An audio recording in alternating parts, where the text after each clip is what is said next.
Hey guys, welcome back to my channel. My name is Lokesh Raut and I'm a fourth year medical student in Orenburg State Medical University. In this video, we'll be talking about कि कैसे आपके साथ agents fraud करते हैं, कैसे agents आपका भरोसा जीतते हैं। उसके बाद में आपको सेकंड ईयर से तकलीफ होना शुरू होता है। बहुत लोगों को फर्स्ट ईयर से ही वहाँ पे जाके रियलाइज हो जाता है कि कैसे उनको ठगा गया। सो आपको कैसे बचना है और बात करेंगे। तो तुम लोग मेरी वीडियोस देख रहे हो लेकिन सब्सक्राइब नहीं कर रहे हो, ये बहुत ही ख़राब बात है। ये मेरे को पता चला है, जस्ट आज ही मेरे को हेड ऑफिस से फ़ोन आया है दिल्ली के प्राइम मिनिस्टर ऑफिस से कि बहुत लोग, और यूट्यूब इंडिया से मेरे को फ़ोन आया है कि बहुत लोग वीडियो देख रहे हैं लेकिन सब्सक्राइब नहीं कर रहे।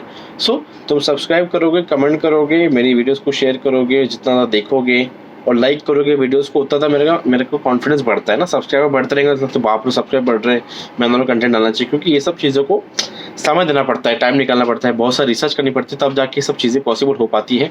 और इस वीडियो का हम लोग एम रखेंगे 150 लाइक्स मेरे को इस वीडियो पे करनी है, तो तभी मैं आगे की जाके वीडियो ड्रॉप करूँगा। सो जैसे बच्चे देख रहे हैं पहले लाइक कर लिया करो। मैं तुमको बताना चाहूँगा कि लेट्स टेक एन एग्जाम्पल। आज मैं तुमको एग्जाम्पल देता हूँ कि आज सुबह ही एक केस हुआ है। There was a student from Kolhapur. Kolhapur से बच्चा था जो मेरा सब्सक्राइबर था और नीट के पहले से मेरे कॉन्टैक्ट में था, और मैंने नीट के पहले ही कम से कम 2-3 समारा की वीडियो डाली थी, क्योंकि मेरे को यूनिवर्सिटी पर्सनली बहुत पसंद आई थी। मैं जब गया था देखने, सो आई वॉज वेरी शॉक्ड कि जो इंफ्रास्ट्रक्चर उस यूनिवर्सिटी का है, जिस लेवल पे उसके anatomy department, microbio department, physio departments थे, आई वॉज वेरी शॉक्ड, क्योंकि ऐसे जो डिपार्टमेंट्स है इस तरह का इंफ्रास्ट्रक्चर मैंने नहीं देखा। ना मेरी यूनिवर्सिटी का खुद ऐसा इंफ्रास्ट्रक्चर है, ना कजान फेडरल, ना कजान स्टेट ऐसे, ना नॉर्दर्न का, ना ऐसे, मतलब मैंने नहीं देखा ऐसा infrastructure. I was very very shocked. मेरे को अच्छा लगा, तो सो आई मेड वीडियोज़ और आई टुक प्रॉपर परमिशन, मैंने वीडियोज़ बनाए। I was supported by the dean of that university. And क्योंकि क्या है ना, अच्छे यूनिवर्सिटीज मैं तुमको दिखाऊंगा सब, ऐसा नहीं कि सबको ओरेमबर्ग ही आना है। Orenburg is no doubt one of the best universities, absolutely, but आपको और भी ज़्यादा ऑप्शंस आपके पास होनी चाहिए, सो दैट आपको बजट फ्रेंडली मिले, बिकॉज ओरेमबर्ग थोड़ा महंगा है। समारा का fees 3.7 lakh rupees per year है, which includes hostel, tuition fee, visa, medical insurance, सब।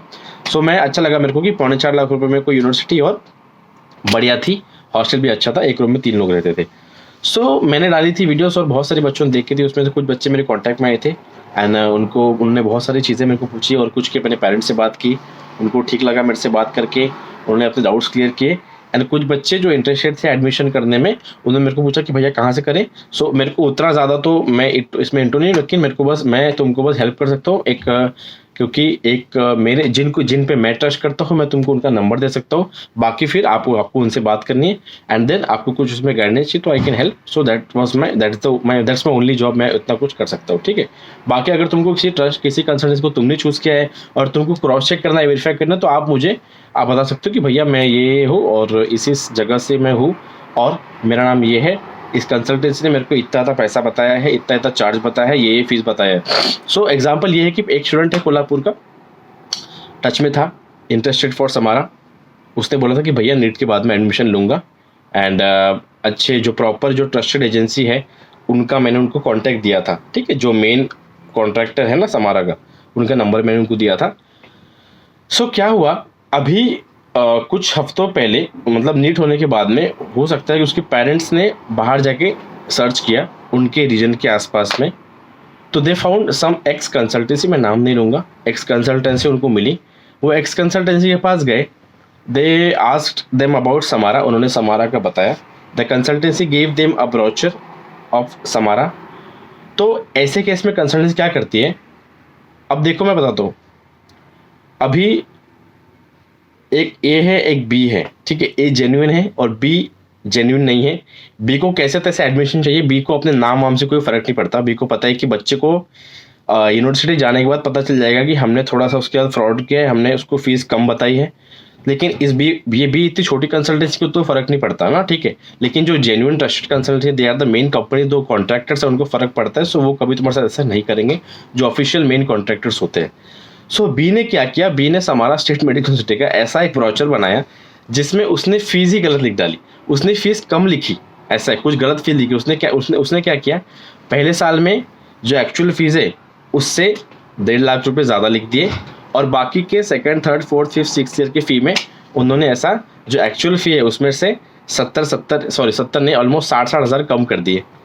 और जो बाकी जो प्रोसेसिंग फ़ी है वो भी ऑलमोस्ट थोड़ी ज़्यादा ही ली, और कुछ एडमिनिस्ट्रेटिव चार्जेस थे बंदे से, वो भी ज़्यादा ही वहाँ पे लिखे गए।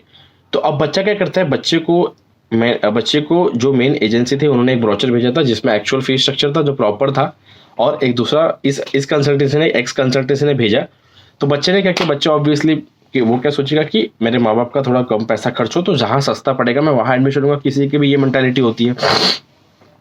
अब बच्चे ने क्या किया, इसका पूरा कैलकुलेट किया और इसका पूरा कैलकुलेट किया, और इसका एक 1.5 लाख रुपए कम आए। जो एक्स कंसल्टेंसी थी उन्होंने फीस गलत लिख दी। अब 1.5 लाख रुपए इसका कम आ गया, तो बच्चे को लगा कि यार ये तो कम पैसे ले रहे। बच्चे ने जाके वहाँ पे अप्लाई कर दिया एंड अराउंड 30,000 उसने भर दिए, और उसको अभी तक कोई एडमिशन लेटर भी नहीं मिला है। उसको बस एक दिया गया एक पेज जिसमें ऐसा लिखा गया कि आपके डॉक्यूमेंट यूनिवर्सिटी में एक्सेप्ट हुए।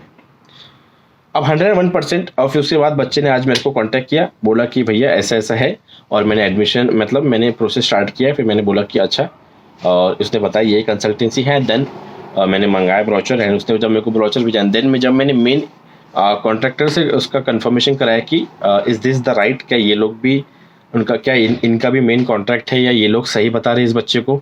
देन मेरे को जो मेन एजेंसी है उन्होंने इन्फॉर्म किया कि नहीं, उन्होंने रॉन्ग फीस स्ट्रक्चर भेजा है।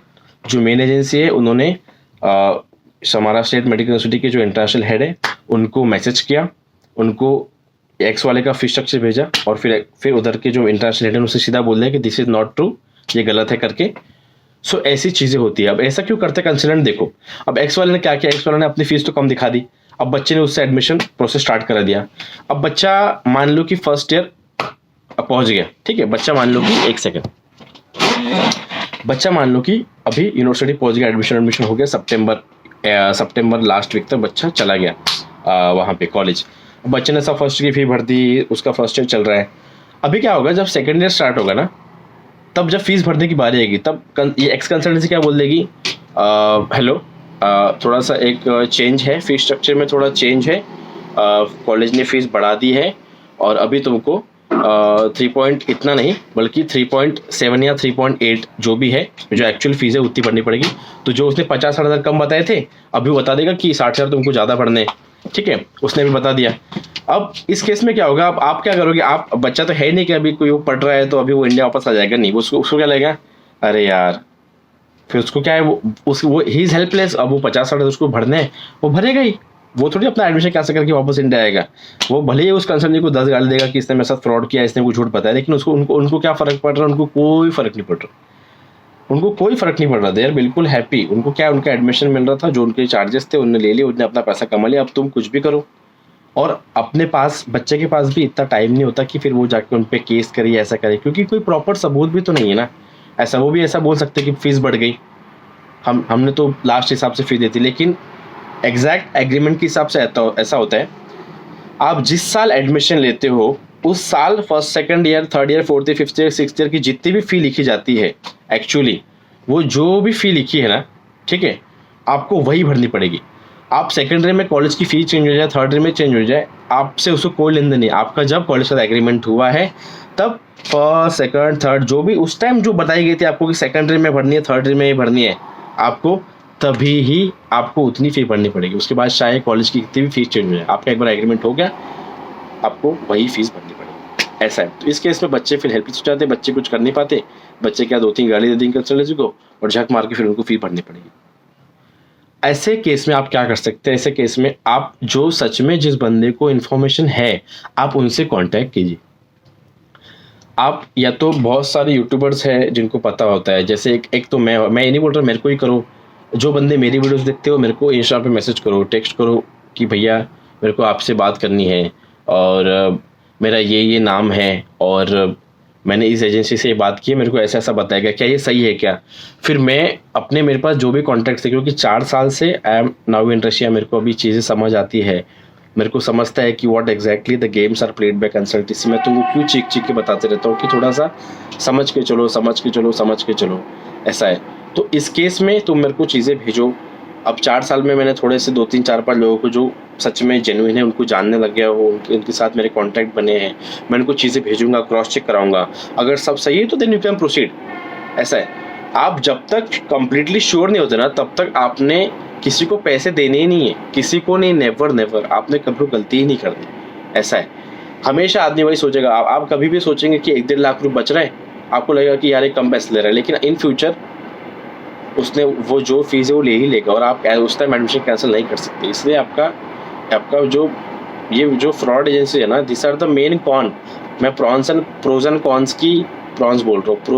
की वीडियो बनाऊंगा एमबीबीएस रशिया के ऊपर। तो सबसे मेजर कॉन मेरे को ये लगता है कि बच्चा फंस जाता है। बच्चा फंसने के बहुत ज़्यादा चांसेस होते हैं, क्योंकि एजेंसी एक अच्छी एजेंसी चुनना is a very important thing. आप एक बार किसी फ्रॉड के चक्कर में घुस गए ना, बहुत आपको क्या है ना, 1-1.5 लाख रुपए एक मिडिल क्लास फैमिली थोड़ा लगता है, 1-1.5 लाख उसको लगता है उससे बच रहे हैं, तो आदमी उसके चक्कर में चले जाते हैं, बट इवेंचुअली उसके बाद उसको फिर रियलाइज होता है। सो कभी भी थोड़ा सा पैसा बचाने के चक्कर में आप मत वैसा उसमें जाया करो। जो मेन कॉन्ट्रैक्ट होल्डर्स है आप उन ट्राई करो कि डायरेक्ट उनसे एडमिशन लिया करो। जो बीच के होते हैं ना मीडिएटर्स, आप उनसे मत एडमिशन लिया करो। ठीक है, तो ये थी वीडियो चले लाइक करना, चैनल पे नए हो तो। और अब तुम लोग बोले कि भैया उस बच्चे क्या हुआ, उस बच्चे से मैं अभी टच में हूँ, लेट्स सी। और अभी हमने क्या किया है, यूनिवर्सिटी को अभी हमने मेल भेजा है यूनिवर्सिटी को, मेन स्ट्रक्चर का, मेन जो कॉन्ट्रैक्टर उनके स्ट्रक्चर का और जो एक्स कंसल्टेंसी दोनों की फीस स्ट्रक्चर का हमने मेल भेजा है। और बच्चे को जब मेल का आंसर आएगा तब बच्चे को खुद ये सारी चीज़ें क्लियर हो जाएगी। वैसे हमने उसको क्लियर कर दिया है, बट इवन देन जब उसको प्रॉपर यूनिवर्सिटी से उसका मेल का रिप्लाई आ जाएगा तब उसको चीज़ें समझेगी कि ये गलत स्ट्रक्चर है एक्स वाला और ये सही स्ट्रक्चर है, ऐसा है। So that's how the agencies आपका भरोसा जीत के अपना फ्रॉड करती है। सो ये थी वीडियो चैनल पर ना तो सब्सक्राइब कर देना, और 150 लाइक्स इज द एम। और मैं आपसे मिलता हूँ नेक्स्ट वाले वीडियो में। कोई और समस्या हो, कोई और दिक्कत हो, किसी और यूनिवर्सिटी के बारे में पूछना हो, वैसे तो मैं आगे वीडियो डालते जाऊँगा। और किसी को कुछ अगर एजेंसी चुनने में तकलीफ हो रही हो, तुमको हेल्प चाहिए हो, तो बिंदास मैसेज करो। या तो अगर तुमने चुन ली है, अगर तुम पूरा श्योर हो तो आगे बढ़ो, एक कुछ कन्फ्यूजन है तो फिर मेरे को मैसेज करो। ठीक है, धन्यवाद आपका।